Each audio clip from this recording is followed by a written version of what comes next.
Bonsoir.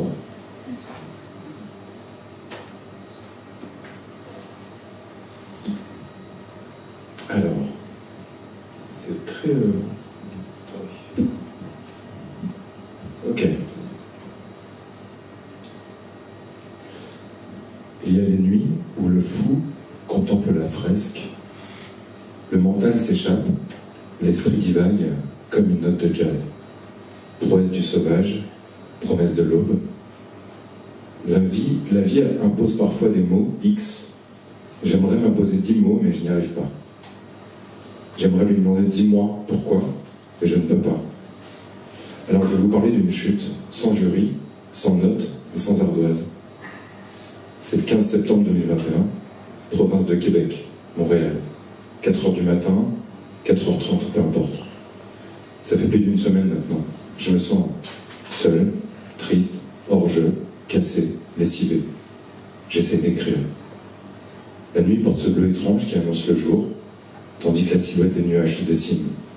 Comme toujours, la fumée des cigarettes que je fume à la chaîne s'envole par la fenêtre et par la brise qui descend de la montagne vers l'océan, en croisant la fumée blanchâtre, incessante qui semble polluer le paysage, et je me suis habitué à cette usine. Et mes fumées toxiques qui m'empoisonnent, je cherche la lumière, ta lumière, parmi celles qui scintillent en contrebas dans la ville. Je me dis que c'est arrivé trop vite, comme un faux départ. Et je suis encore vivant, car j'écris, je sens mon pouls qui résonne, l'échappée du cœur, peut-être.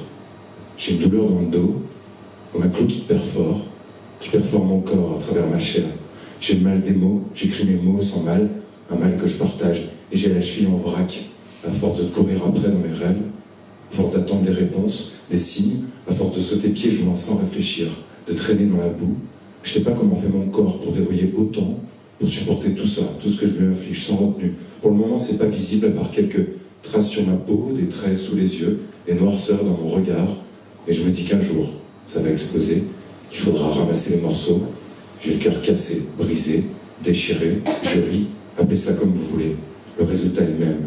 J'ai pris un gros coup sur la nuque, qui m'enfonce comme un mec qui se prend un uppercut et qui plonge KO dans l'eau glacée au ralenti avec le grand fracas des houles qui te fracassent sur les rochers, mais toujours conscient, animé. Et c'est ça le plus dur, car j'aimerais planer, être dans le commun, ne rien sentir.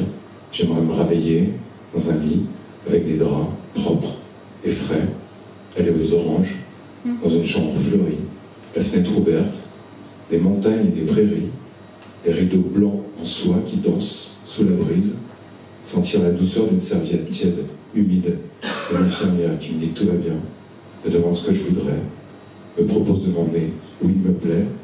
Elle porte une robe blanche, les cheveux détachés et un regard bienveillant.